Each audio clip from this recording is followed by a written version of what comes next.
En anteriores capítulos hemos tenido la oportunidad de hablar de algunos lugares e instalaciones emblemáticas de la ciudad. Hemos recordado Radio Nacional de España. Hemos conocido el puerto deportivo y paseado por el coso de la Plaza de Toros de Nueva Andalucía o el Hotel Los Monteros. Y es que, durante los años 50 y 60, se asentaron los cimientos de una Marbella que, imparable, se preparaba para los años venideros. Años a los que supieron adelantarse algunas personas que apostaron por la ciudad. Nombres como Ignacio Coca, Conde Rudi, Ricardo Soriano, Alfonso de Fontloe, José Banús, Norberto Goizueta, José Meliá, Salvador Guerrero, el Marqués de Nájera o Rafael Cea. Precisamente en este último nombre nos paramos. Un hombre cuyas inquietudes empresariales le llevó a dejar la carrera de económicas y hacerse promotor inmobiliario. El destino lo traería a una Marbella por aquellos entonces muy dispuesta a crecer, pero aún en formato pueblo y con mucho por construir. Lo primero sería en 1960. Ahí construiría el primer edificio alto, la Torre de Marbella, 4 edificios con 137 apartamentos y zonas comerciales. En 1963, su apuesta sería a orillas de la playa con una visión de futuro indiscutible. Ese año construiría lo que se llamó Apartahotel Escol y con él un sistema vacacional que abriría las puertas al turismo residencial. Hoy el edificio Escol es una construcción con 58 años de antigüedad y aunque aparentemente podría ser un edificio como otros en la ciudad, lo cierto es que su historia abarca mucho más de lo que podríamos imaginar a simple vista. Arquitectónicamente es un edificio protegido en el Plan General de Ordenación Urbana y registrado en el Docomomo. No es casualidad.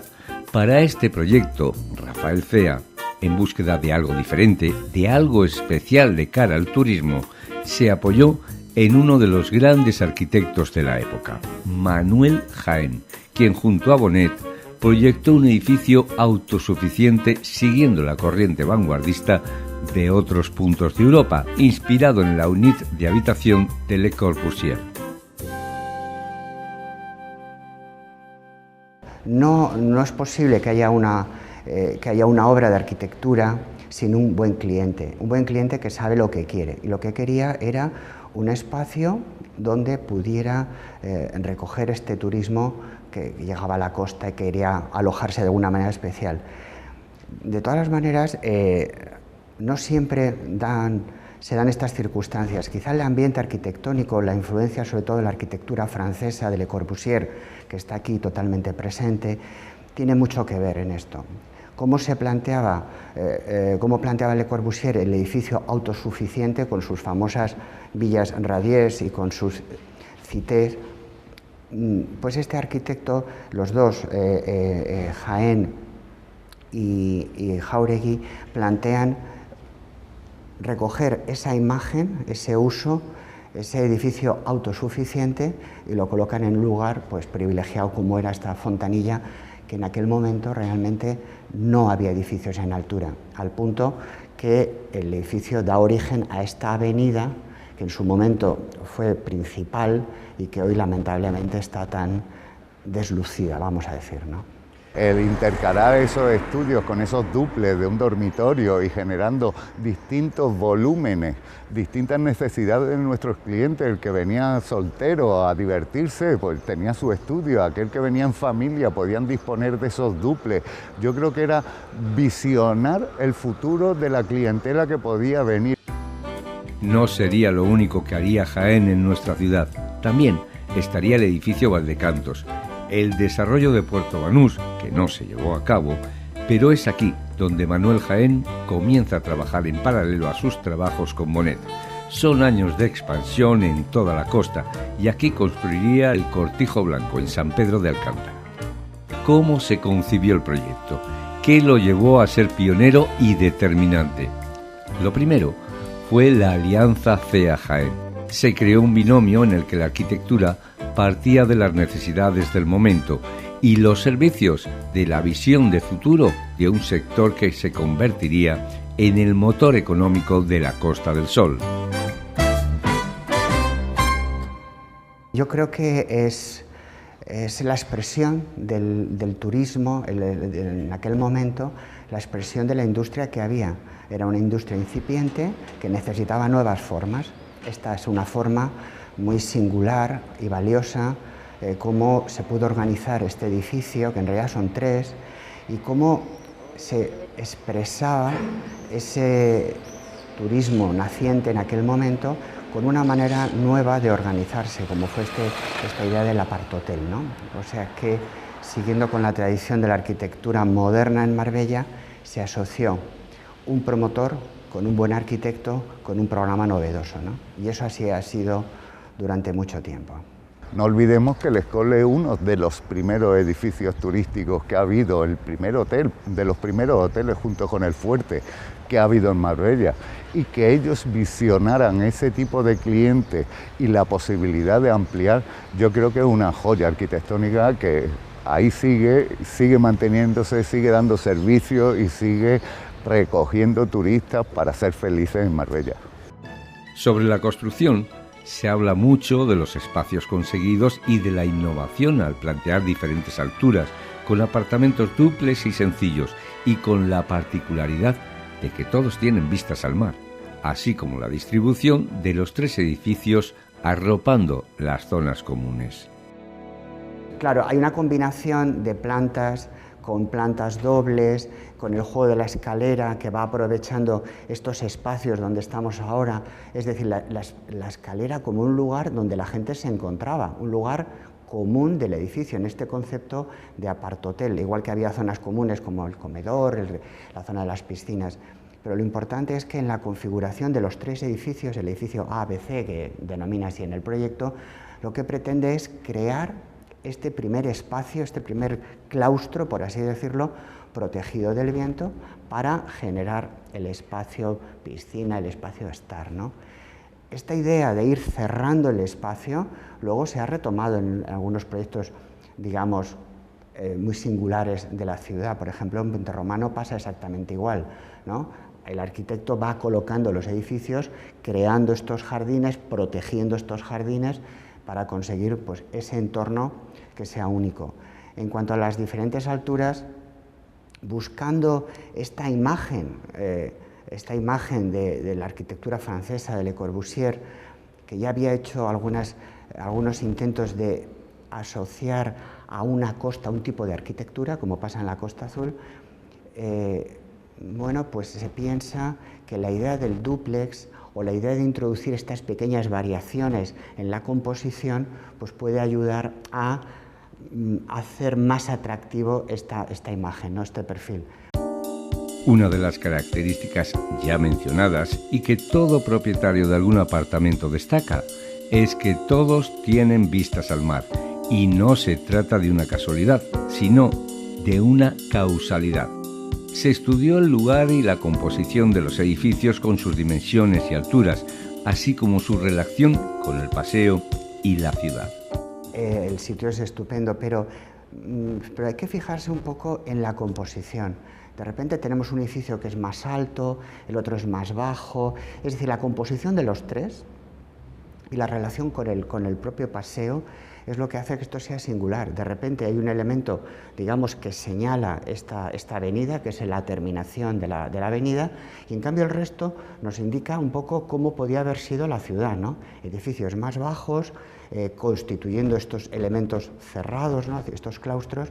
Bueno, esto era un poco este sentido que tenía aquella arquitectura de aquellos años de resultar también ejemplar, ¿no? Ejemplo a seguir, ¿no? Bueno, en algún caso sí se ha seguido, pero en el 99% pues quizá no tanto. En definitiva, se trata de un edificio en el que se muestran inquietudes e ideas pioneras para la Costa del Sol que conocemos en nuestros días y que sería interesante se supiese valorar en su justa medida con vistas a su conservación. También con ese espíritu, digamos, pionero, ese espíritu de proponer por primera vez, ¿no? No muy lejos de aquí tenemos un ejemplo de hotel magnífico que yo creo que no se ha superado en cuanto a forma y idea de hotel, el Don Pepe, que es coetáneo, ¿no? Entonces, en tan poco espacio, ¿no? En tan poco espacio tenemos dos ejemplos de arquitectura realmente valiosa, ¿no? Siempre conviene aprovechar cualquier circunstancia para requerir, ¿no?, de nuestras autoridades competentes mayor nivel de protección, pero no solo protección del edificio, sino del entorno. No podemos transformar el entorno porque, claro, desmerecería el propio edificio. Aquí, hombre, hay que llamar la atención a quien corresponda, que, es decir, a la hora de plantearse una intervención urbana, en fin, hay que actualizar las cosas, pero que esto es un edificio que en sí mismo está en la historia, ¿no? En la historia de la arquitectura, ¿no? En la historia de Marbella, ¿no? Como decíamos, dos fueron los factores determinantes para el éxito del Scoll: su arquitectura, pero también la visión de futuro de cara al emergente mundo del turismo que comenzaba en la Costa del Sol. Al igual que para la creación del Scoll, CEA buscó al mejor arquitecto, para la promoción del edificio y su proyección a mercados emergentes, Rafael CEA deposita su confianza en Luis Callejón, primer director del Scoll, un hombre con una visión de futuro como pocos.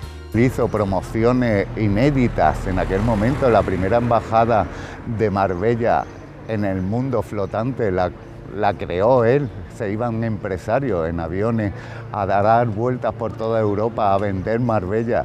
Yo creo que esa parte que fue el comienzo, mi padre lo tenía claro. Veníamos de Fuengirola o veníamos de Málaga en coche cruzando esa 340 hasta Marbella y me decía: algún día veremos cómo todo esto es un solo paseo marítimo, y hoy ya tenemos la senda litoral. La labor promocional fue constante, con apenas unos cuantos carteles y flyers recurrieron a Europa. Pero no fue lo único. La certeza y pleno convencimiento del potencial de Marbella llevaría a Luis Callejón y a empresarios a hacer el primer anuncio promocional de Marbella, llegando a escribir el guión el propio Callejón y con la voz en off de Matías Prat. Se llamó Marbella Paraíso del Sol y nos da una visión muy completa de lo que era la costa y Marbella por aquellos entonces, e incluso ya veían la posibilidad de los viajes a Marruecos. Los protagonistas, dos familias típicas del momento. Todos escogen Marbella, Paraíso del Sol. Playas con una vegetación auténticamente tropical y con un panorama de bañistas francesas, inglesas, alemanas, holandesas, belgas, suizas, italianas, noruegas, danesas, suecas, etcétera, etcétera, etcétera, y claro es, españolas, así como para tontolinar al más exigente. Un vídeo largo, que es una especie de documental de muestra de lo que era el turismo en aquel momento, con toda la oferta que había, tanto aquí como fuera de aquí, de toda la Costa del Sol. Incluso veían la posibilidad en aquel momento de desplazarse a Marruecos, y hay imágenes de Marruecos enseñando a esos turistas que venían a Marbella, iban hasta Marruecos para visitar otros países y otras culturas y volvían de nuevo a Marbella. Yo creo que fue una idea fantástica para aquel momento, con unos personajes como Matías Prat retransmitiendo y dándole voz a aquella película. Yo creo que fue una apuesta importante y lástima que esté ahí en el recuerdo, pero sería bonito darle una vuelta a ese vídeo y poder hacer algo moderno con él. La promoción del apart hotel, con su ubicación e instalaciones, llegó hasta tal punto que la industria del cine, concretamente del cine español, se fijó en él para desarrollar una de esas películas clásicas de José Luis López Vázquez, Gracita Morales y Mara Cruz. Fue la llamada Operación Cabaretera.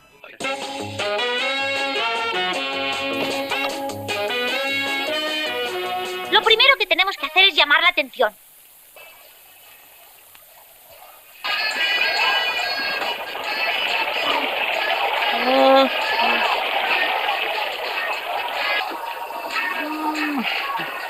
Venga, Basilio, date prisa. No me atosigues que estoy negro, ¿eh? Mira que fallar ese disparo. No te lamentes, otra vez será. Sí, muy pronto, ya lo verás.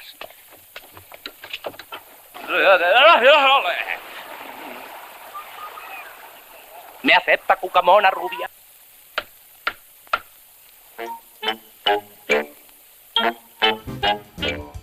Toda la labor promocional se centraba en atraer al mayor número de personas nacionales e internacionales a Marbella, pero también para darles a conocer un sistema vacacional hasta entonces inexistente y que resultó ser los cimientos del turismo vacacional. Unas vacaciones en un apartamento con todas las comodidades de un hotel y por el que al cabo del tiempo verías como la inversión era recuperada y el apartamento era de tu propiedad. Una fórmula que dio muy buenos resultados. Algunos lo denominaron el triángulo virtuoso. En un principio, el primero que vinimos era aparta-hotel, era alquilado el hotel. Vale. Y como a mis padres les gustó, compraron 3 apartamentos para que cedieron a la cadena, que llevaba entonces Luis Callejón, que fue el director de aquí, y lo explotaban el tiempo que no estábamos aquí, y luego veníamos cuando queríamos. Y bueno, luego ya a raíz del incendio fue cuando mi padre decidió venderlos porque se le vino el mundo abajo. Y se conservó este, que ahora en la actualidad es mío. Escol Marbella es una entidad, hay que considerarla como una entidad. Es una entidad pionera en el turismo residencial, en el turismo vacacional. Estos visionarios, Rafael Sea y otros más, que consiguieron poner a Marbella dentro del mundo vacacional en el top 10 y llevarla a lo máximo de la excelencia, se basaba principalmente en fidelizar al turista, desestacionalizar el turismo y darle un retorno como inversor, de tal manera que el turista que venía a Marbella conseguía adquirir una vivienda, por lo cual se convertía en propietario de una vivienda y esa propiedad la rentabilizaba como inversión a través de un sistema de alquiler vacacional.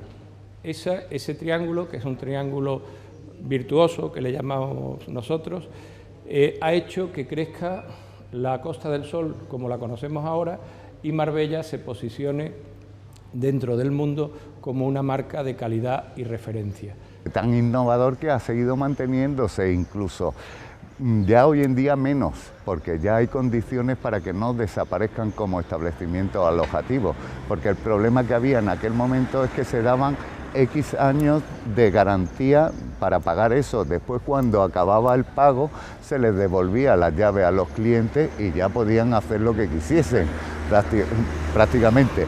Después esto se fue, al principio fueron 10 años y después se fueron prolongando hasta llegar a 25 años. Nosotros hemos tenido contratos de explotación de este tipo con 25 años. Aquellos que compraban y veraneaban disfrutaban de todo tipo de comodidades, para lo que se contaba con una plantilla de 240 personas que iban rotando para tener un servicio 24 horas. Yo entré el día 19 de junio, recién pasado la feria de Marbella, y era un 19 de junio del 75, en el cual, cuando yo me pusieron mi ficha, éramos 240 empleados.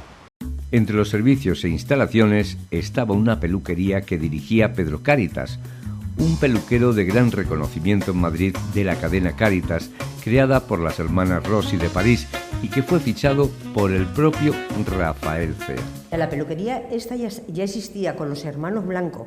Lo que pasa que a los hermanos Blanco, no sé por qué sería, pero creo que en aquella época no les iba bien. Entonces fue cuando Rafael Cea se enteró de que Cáritas se cerraba, o se había cerrado ya, y se lo ofreció a Pedro.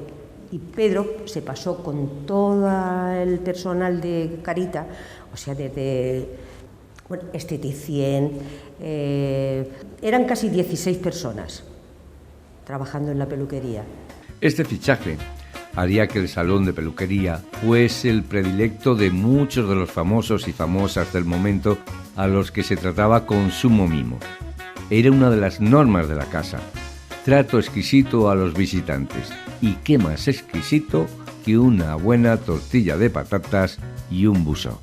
Era un punto de encuentro la peluquería, porque aparte él, a mí por ejemplo me hacía hacer tortillas, tortilla española, para que las clientas tuvieran su bulshó y su tortilla española. Eso era a diario. Pero eso no se ha vuelto a ver. No, eso ya para nada. Eso no vas ahora a una peluquería, te ofrecen un té o te ofrecen un café, pero no te ofrecen un bulshó, que entonces era típico, porque era muy de Puerto Banús, de cuando ibas a tomar el aperitivo, el tomarte un bulshó. Artistas del momento nacionales e internacionales visitaban el salón. Según nos cuenta Manuela, Pedro Cáritas era el alma de la peluquería, al que se sumaban sus inseparables tijeras. Con ellas, asegura, que hacía peinados de cine. Lo especial de la peluquería era él, porque era muy buen profesional, tenía unas manos y unas tijeras, que eso era como el de la película de... ¿cómo se llamaba él? Exactamente. Tenía unas manos que eso era... En el recuerdo quedan nombres como la Duquesa de Alba, Lola Flores, Richard Harris, Marisol, Jaime de Mora de Aragón o una jovencísima Lolita, la que aún recuerda aquella época, y a Manuela y su tienda. Yo iba allí y luego me iba a merendar con Manoli, que trabajaba allí en la peluquería también, tenía una tienda al lado de la peluquería. Y por supuesto que me acuerdo, mi madre y yo íbamos a esa peluquería en el Escol. Date cuenta que se estaba haciendo el Don Pepe, o más o menos estaba ya casi para terminarlo, lo iban a inaugurar, y el único hotel que había era el Escol, que es donde nosotros íbamos a la playa, al Sombrero, y estaba ahí, al lado del Escol. Cualquiera que viviera aquella época en vacaciones o trabajando, el desfile de famosos es algo que recuerdan perfectamente. Yo me he encontrado muchísimas veces aquí con Lola Flores, con Jaime Hostos, con Curro Romero y con artistas pues, bastante importantes. He conocido aquí a Manuel Benítez el Cordobés, a Paco Camino, a Mateo Miguelín, en fin, que he conocido sobre todo muchos toreros. Recuerdo a Lola Flores, que venía cada 2 por 3 a la peluquería y luego bajaban a comer al Sombrero. Recuerdo a Omar Sharif, que veraneaba aquí con su madre y con su hija. Recuerdo a Ana María, que tenía el tablao muy famoso en aquella época. Durante años, el funcionamiento fue perfecto, llegando a ser el primer establecimiento de la Costa del Sol en dar servicio de buffet. Los inversores rentabilizaban su compra, los promotores vendían y explotaban turísticamente los apartamentos, pero las cosas fueron cambiando hasta llegar a deber años de cuotas de seguridad social y también periodos de impagos a sus trabajadores. Pues el personal a agosto llevaba 6 meses sin cobrar su salario, se debían pues prácticamente 8 o 10 años de cuotas de seguridad social, no se había tributado a la hacienda pública y teníamos unos récords bastante escabrosos, ¿no? Teníamos el récord de la comunidad de propietarios que más dinero debía a la Tesorería de la Seguridad Social en toda Andalucía y éramos una de las comunidades de propietarios que más dinero debían a Hacienda de toda España. Entonces, a base de gestión, trabajo, dedicación y el esfuerzo de muchísimos propietarios, pues conseguimos pues pagar todas las deudas, pagar al personal. En 48 días se liquidó a todo el personal su salario, incluso la paga de julio. Estábamos hablando de agosto, y esos trabajadores luego nos lo han devuelto con creces todo ese esfuerzo que hicimos. Bueno, la verdad es que es muy mala. La situación en aquellos momentos, con esto que pasó, unos momentos muy malos, 6 meses sin cobrar prácticamente ni un céntimo, porque la situación estaba muy mala. Gracias a Dios, pues después vino... pues apartamentos que estaban totalmente entraron en quiebra, lo vendieron, entró Víctor Martínez y gracias a ese sistema todos los trabajadores volvimos a cobrar todos los meses y a empezar a resurgir de la nada del Escol, porque el Escol estaba totalmente destruido. A esa situación se llegaría una vez transcurridos los años, aproximadamente algo más de 20. Hubo un momento en el que las cosas comenzaron a cambiar y los propietarios, en titularidad de los apartamentos, optaron por algo muy español. Para explotarlo ellos, lo exploto yo. Y ahí empezarían los problemas para la empresa que administraba el inmueble, Sicolsa. Nosotros siempre, cuando estudiábamos qué pasó con la empresa explotadora de los apartamentos de Sicolsa, nos dimos cuenta que el planteamiento a priori era perfectamente viable, siempre y cuando la mayoría de los propietarios estuvieran sometidos a ese sistema.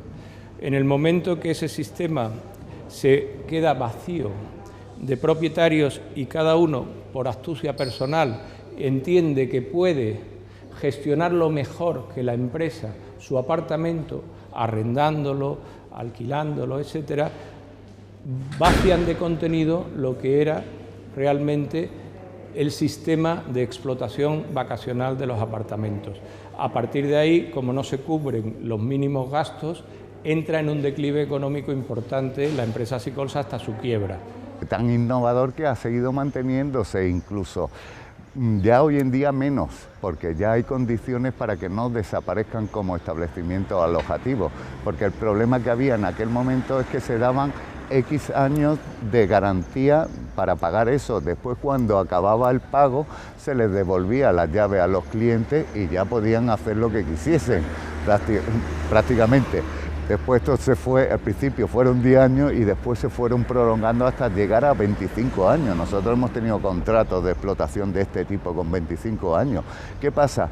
Que ese modelo se quedaba corto, porque cuando acababa el contrato, acababa la explotación y cada uno pensaba que podía sacarle mucha más rentabilidad por sí mismo que con un conjunto. Y ese fue el gran error. Hemos visto que muchos edificios de estas características que han sido apartahoteles y que posteriormente a la finalización de esas explotaciones en escritura, pues se han convertido en viviendas, pero no de lujo, aunque hayan sido edificios de lujo. ¿Por qué? Porque son viviendas pequeñas, son estudios generalmente o apartamentos de un dormitorio. Las familias no van a vivir ahí. Este escenario fue vivido por otras empresas que apostaron por el mismo sistema. Ante esa situación, la Junta de Andalucía marcó una serie de reglas para el funcionamiento de compras de apartamentos en explotación, para que los edificios no sufran el deterioro posterior al ir quedando sin servicio.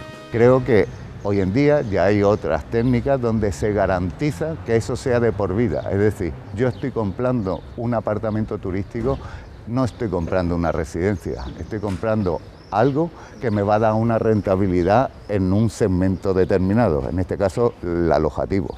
Entonces, eso ya nos obliga a que sigamos manteniendo una estructura. La Junta de Andalucía, también sus decretos de hoteles, establece los mínimos porcentajes de explotación para no perder las categorías. Entonces, ya son varios factores los que intervienen para que no se vuelvan a repetir imágenes de aquella época que se devaluaban los edificios. A toda esta circunstancia se sumaría en mayo de 1991 un incendio que afectó al sótano y planta baja y que llegó hasta las 3 primeras plantas. Tristemente, falleció un ciudadano británico de 80 años y 16 personas resultaron heridas.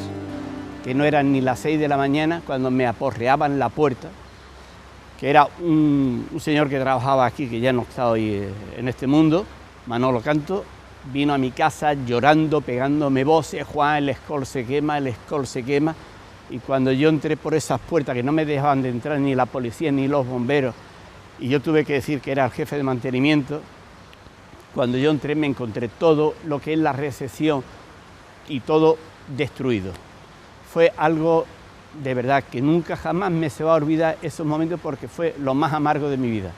Alquilé aquí un apartamento, un dúplex, pude disfrutar de esos 36 metros de cristalera y sí, un buen día, una noche, se produjo un incendio efectivamente en este edificio.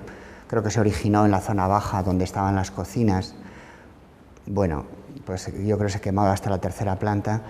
Y sí, fue una experiencia, el incendio. Salir rescatado por los bomberos, por Jesús Sánchez Oliva, el jefe de bomberos que estaba abajo, pues sí, fue una experiencia, porque además la propia configuración del edificio, el no tener las plantas continuas, sino que la escalera emergencias está en la fachada norte, ¿no? esa escultura que recorre toda la fachada, y la escalera está central, que al final no está compartimentada, pues era una chimenea de calor, de humo, bueno, la configuración también de los propios apartamentos, en estas puertas de entrada a los apartamentos eran de lamas que permitían, con una adecuada giro, pues que entrara la brisa, la ventilación, es decir, está muy bien pensado, pero en caso de incendio es justo por donde entra el humo, ¿no? Y claro, la preocupación era si te rescataban, por lo menos que pudieras seguir respirando, y si no, pues yo ya estaba mirando a través de la fachada, las palmeras, y yo dije, bueno, si te tiras, caerás encima de unas palmeras. Bueno, yo para los incendios siempre he tenido cierta prevención, vas al cine y miro dónde están las áreas de emergencia, y sí que había tanteado el recorrido, lo que yo tardaba desde el apartamento, el número 3, aquí en la planta 6, hasta la escalera, ¿no? ¿Cuánto tardaría, no? Pero nada, salí hasta la escalera y el humo, el calor, no ver nada, pues impide que avances, ¿no? Yo dije, bueno, más vale que me quede en mi apartamento, buscaré la documentación para que, en caso de que no salgamos vivos, por lo menos sepan que estaba. La escalera de incendio, que es muy mencionada también arquitectónicamente, ¿funcionó o no funcionó? Sí, funcionó. Bueno, estaba, habitualmente es una escalera de incendios que estaba cerrada con un candado tal cual. Claro, los bomberos por ahí tuvieron el acceso desde el exterior, pues en ese sentido sí que funcionó. Y claro, lo primero que hicieron fue ir rescatando los niveles inferiores, más próximos al incendio. Falleció desgraciadamente una señora inglesa, hubo 20 y tantos heridos, claro, el tema del humo y demás. Yo estaba en la 6ª planta, efectivamente las llamas sí subían por la fachada, y claro, cuando te despiertas a las 2 de la mañana, que estás oyendo ruidos y demás, sí que era el espectáculo de ver las llamas, no en tu edificio, sino en el edificio de enfrente. Llegado a este punto, la estabilidad financiera del Skol peligra seriamente, y la entidad bancaria danesa Jyske Bank, que tenía sede en Fuengirola y con una importante lista de impagos por delante, solicita a una empresa española su entrada en la administración del Skol para intentar reflotar la situación. Era agosto de 1992. En agosto de 1992 nos hicimos cargo de la gestión de Skol Marbella con un mandato muy claro, que era reflotar económicamente lo que era un edificio que había entrado en un declive absoluto. Declive económico, y a partir de mayo del año 1991, con el incendio, pues tuvimos que hacernos cargo también de reparar todas las infraestructuras que estuvieron dañadas, etcétera, ¿no? Pero sobre todo la gestión económica. Desde ese momento se puso en marcha lo que sería un periodo de negociación.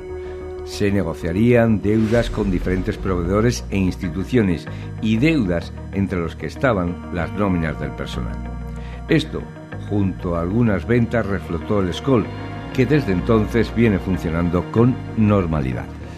Básicamente hemos entrado en gastos, en ingresos extraordinarios que cubran gastos de heredados, gastos que no se habían pagado. Hicimos una quita a aquellos proveedores que no tenían ninguna esperanza de cobrar cuando nosotros llegamos. Esa quita llegó en algunos casos hasta el 70% de la deuda, y luego entramos en negociaciones con otros proveedores en otras cifras.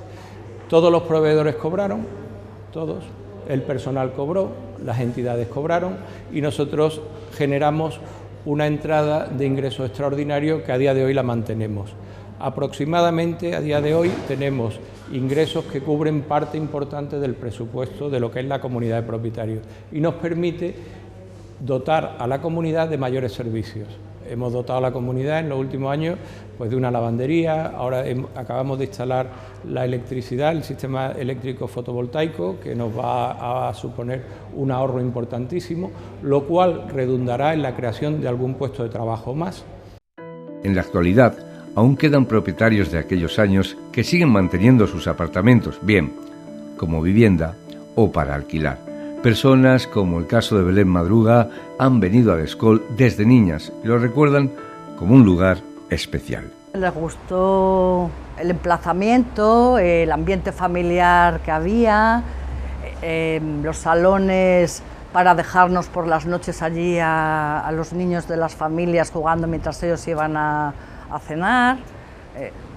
En fin, el ambiente que había muy familiar, conocido de todos los años, y ya pues nos establecimos aquí.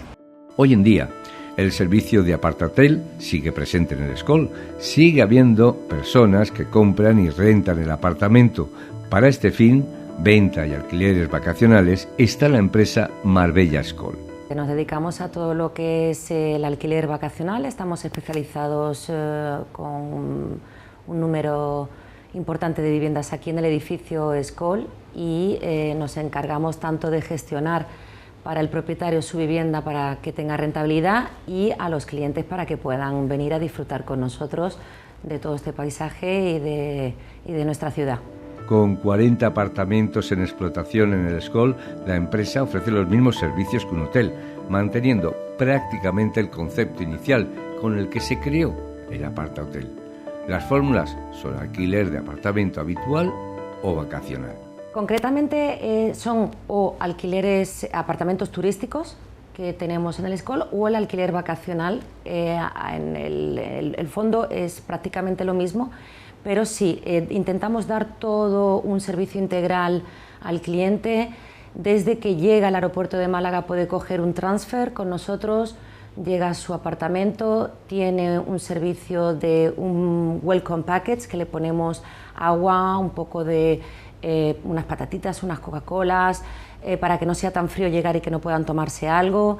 Le facilitamos también las toallas de playa para que no tengan que venir con una maleta con sus toallas de playa. Después en el baño le dejamos un estuche con un poquito de gel, de champú, y después le gestionamos todo lo que ellos necesiten aquí, es decir, tanto un rentacar, una niñera, nos pueden llamar para cualquier cosa, les podemos recomendar cómo ir a Puerto Banús, en qué sitios comer. Intentamos englobar lo máximo para que el cliente, lo importante es que esté feliz, contento en sus vacaciones con nosotros.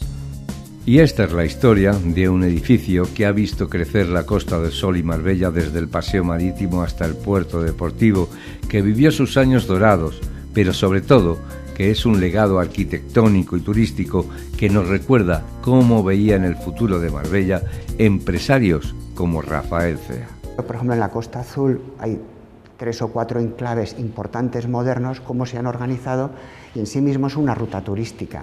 Es un valor más. Es la arquitectura de aquellos años, expresa la intención de aquellos promotores que, siendo propietarios de terrenos o capitalistas, por así decirlo, ¿no? Estoy pensando en Guadalmina y estas haciendas, buscaron al mejor arquitecto para que hiciera la mejor expresión posible. Tenemos tantos ejemplos aquí que, si los pones uno con otro, desde Guadalmina hasta Las Chapas, realmente lo que hace único de Marbella, además del paisaje, es estas también intervenciones de los años 60, ¿no?